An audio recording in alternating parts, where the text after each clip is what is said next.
Google play স্টোরে ঢুকবো। এখানে সার্চ বারে লিখবো স্মার্ট ইলেকশন ম্যানেজমেন্ট বিডি।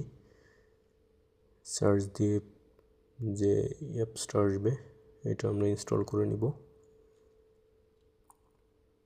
নির্বাচন কমিশনের সাইন আছে ওখানে, লোগো।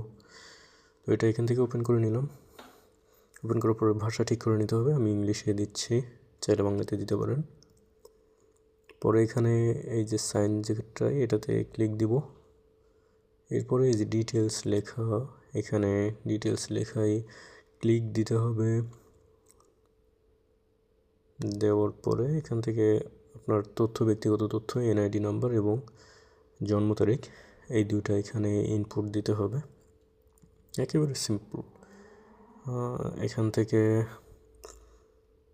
জন্ম তারিখটা একটু এখান থেকে খুঁজে নিতে হবে, যার যেটা সেটা দিবেন। জন্ম তারিখ দেওয়ার পরে আমি এখানে অন্য সাইন দিয়ে রাখছি আমার প্রাইভেসির কারণে। এনআইডি এবং জন্ম তারিখ দুটো ইনপুট দিয়ে ভেরিফাইতে ক্লিক দিলাম। ভেরিফাই ক্লিক দেওয়ার পরে এখানে আমার ভোটার নাম্বার এবং ভোটার সিরিয়াল নাম্বার দুইটাই চলে আসছে এবং এখানে আমার ভোট কেন্দ্র দেখা যাচ্ছে, গুগল ম্যাপের লোকেশন দেওয়া আছে। এখানে সংশ্লিষ্ট আসনের যারা ক্যান্ডিডেট আছে, এমপি ক্যান্ডিডেট, তাদের তালিকা দেওয়া আছে এবং তাদের বিস্তারিত তথ্য এখানে দেওয়া আছে।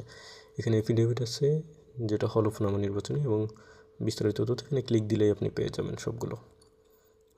এই মোটামুটি একেবারে সিম্পল। 1 মিনিটের ভেতরেই আপনি এই অ্যাপসটার মাধ্যমে আপনার প্রয়োজনীয় তথ্য খুঁজে পাবেন নির্বাচন সংশ্লিষ্ট। ধন্যবাদ সবাইকে। আসসালামু আলাইকুম।